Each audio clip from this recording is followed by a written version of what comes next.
Hello, this is Nation Beat. I am Janelle Norville, bringing you this brief on the pulse of our nation and highlights around the heart of St. Lucia. A new renewable energy project helps St. Lucia reduce its energy costs. Mercury Fest 2018 successfully executed. St. Lucia Carnival's lucky winners received their spoils and prizes. And the St. Lucia Blind Welfare Association pays a courtesy visit on their patron.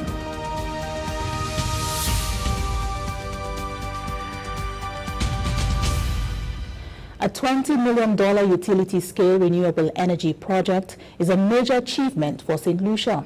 The facility, which was recently opened at Latony Viewfort, is expected to meet approximately 5% of St. Lucia's electricity demand. More from Julita Peter. Approximately 20 million gallons of fuel is used to produce electricity annually. The new 20-megawatt solar farm is expected to reduce the volume of fuel purchased by about 300,000 gallons annually. For the country, the solar farm aligns neatly with the National Energy Transition Strategy that seeks to promote a blueprint for new energy future in St. Lucia. An energy future that is focused on developing renewable energy resources and how best to integrate the optimum mix of renewable energies into the national energy grid at least cost, without compromising the stability and reliability that we're accustomed to. Grupo Tech, an international firm with extensive worldwide experience in developing solar plants, undertook the engineering, procurement, and construction of the facility. The Rocky Mountain Institute and the Global Energy and Engineering Advisory Firm is assisting with project development, bid evaluation, and contract negotiations. The Clinton Climate Initiative, brainchild of the 42nd U.S. President, provided technical assistance for the project.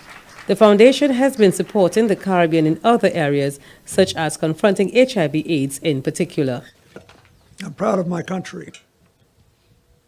But I'm not proud when we pretend that we don't have obligations to others, or we pretend that our destiny should be entirely in our own hands, or we pretend that it's us against the world. We live in an interdependent world. Nobody caused climate change alone. Nobody is raising the sea levels alone, and no one will fix it alone. The same is true of global poverty and of all the rising conflicts. The truth is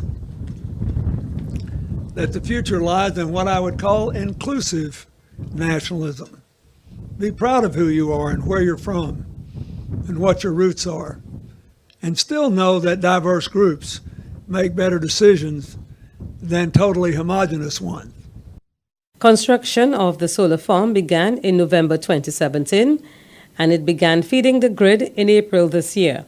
Nearly 15,000 panels will generate approximately 7 million units of electricity for the year.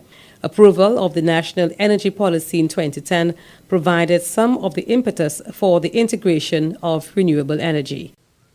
The events of Hurricane Thomas, the Christmas Eve trough, Hurricanes Maria and Irma are all grim reminders of the urgency of climate action by all, especially the bigger and more developed nations.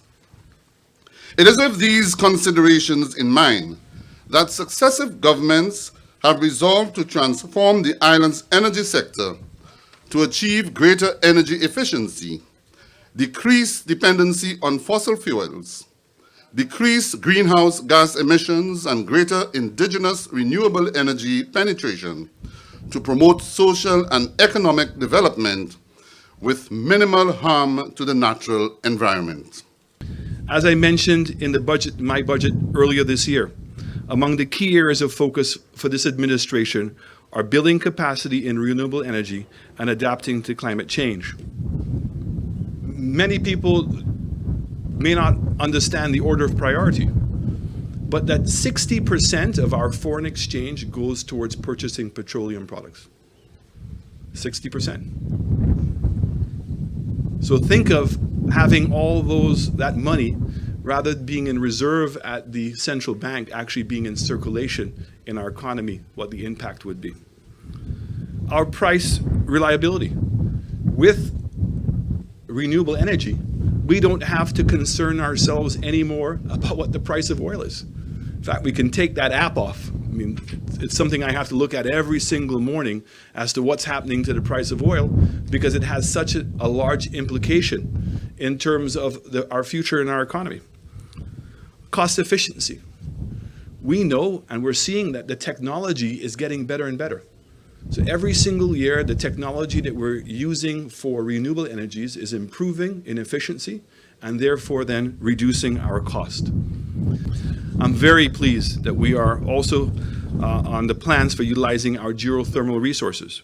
And following a pre-feasibility study for the geothermal project, the Draft Environmental and Social Impact Assessment, ESIA, report for the drilling sites, we're working on the legislative and regulatory framework for introducing and integrating geothermal energy into the domestic power system.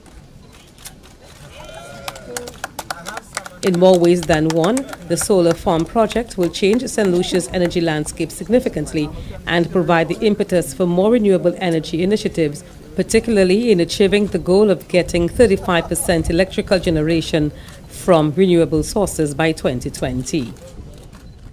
The ultimate beach party, Mercury Fest, one of the biggest beach fests this year, welcomed hundreds of partygoers over the weekend. Our very own Anicia Antoine was there to experience it firsthand and filed this account. Well, folks, it's finally here as I stand with some beautiful ladies at the long-awaited Mercury Fest. The Mercury Fest concert on Friday, August 10th was headlined by French sensation K-Lash, and on Saturday, August 11th, Jamaican dancehall artist Popcan headlined the beach party. I mean, this is absolutely fantastic. The folks at Epic Events, they have done a tremendous job. And we're very, very pleased because 2 months ago, we weren't sure that this event was going to happen.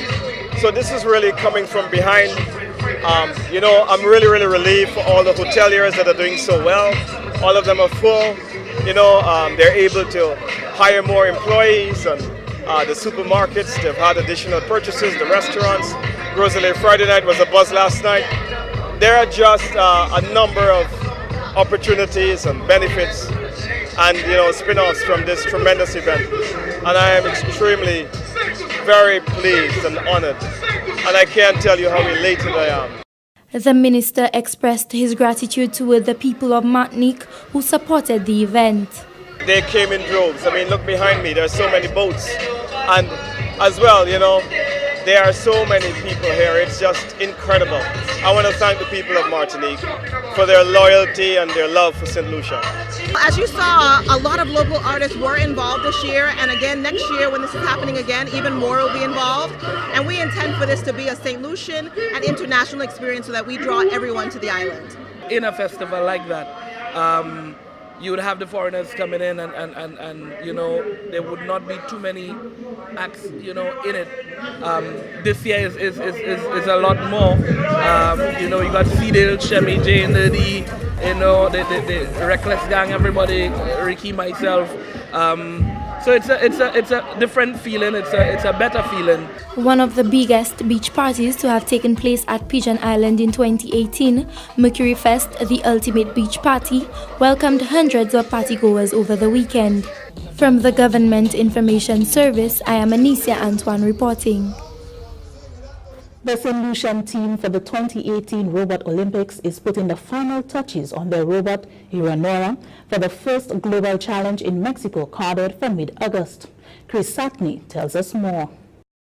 The team and their robot, Eleonora, were unveiled at a meeting with the press this week. Each year, the first global challenge, as it is called, poses a grand challenge for youth of high school ages in an effort to inspire them to pursue their passions in science and technology. We want to thank them for taking on the challenge. We know that they've given a lot of their time. Whereas everybody must be doing other things during the summer, they have taken up the time to really be involved in designing the robot and to make sure that it is working efficiently. The team comprises of Ann K. Badu of the V4 Comprehensive Secondary A-Level Department, Dion Rakai and Taton David of the South Louis Community College Division of Arts, Science and General Studies. The team is excited to put their robot Uanura to the challenge and to make an improvement to St. Lucia's participation at last year's competition. Although the competition this year is different, it's still the same scoring. So this year it deals with boxes, picking up boxes and then scoring them in goals. So as of now, what we have is a claw that can hold one box at a time. But the system we have now, it's a conveyor that allows us to store our boxes. So we don't need to go back and forth scoring just one box. That is an accomplishment for me because in other countries around the world, women are not afforded opportunities to learn about STEM, robotics or programming or any of these things. Some of them don't even get to go to school. So it's a great step for St. Lucia and for the rest of the Caribbean when we see young girls like myself involved in things like this. Curriculum Officer for Science and Technology Gianetti George, who has been assisting the team in its preparation for the challenge, will accompany the group of youngsters to Mexico. Some 150 countries will participate in this year's first Global Challenge Robot Olympics. From the Communications Unit of the Ministry of Education, Innovation, Gender Relations and Sustainable Development, I am Chris Sapney reporting. Governor General of St. Lucia and patron of the St. Lucia Blind Welfare Association, His Excellency Sir Neville Snack, has pledged his commitment and full support to the invaluable work of the financially ailing institution.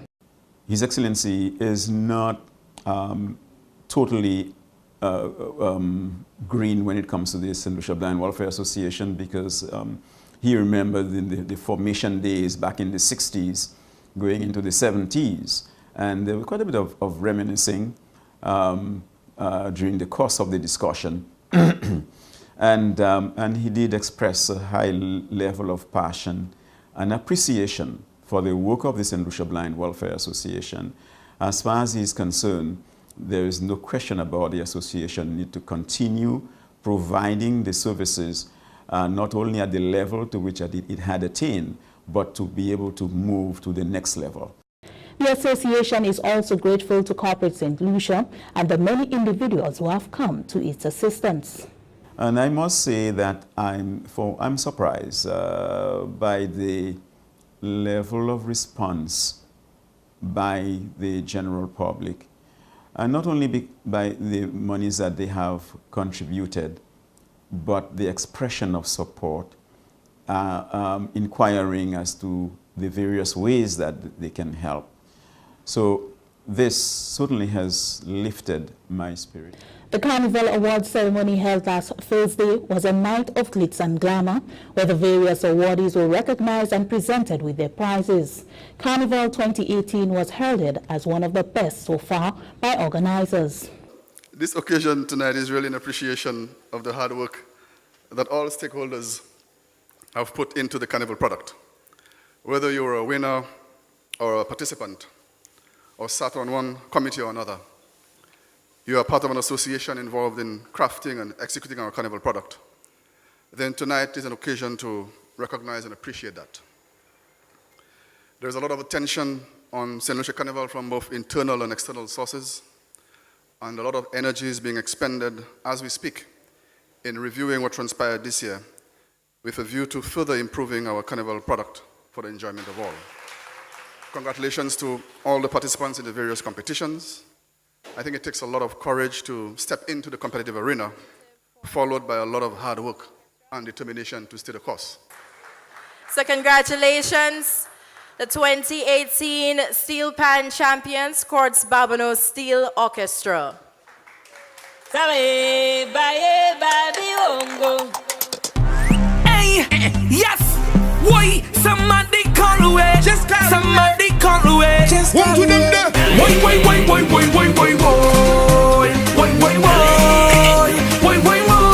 we reach inside the place, turn up. Things burn up. Turn up. All of you, and I say all because no matter who you are and what you gave to this season, you made it a resounding success.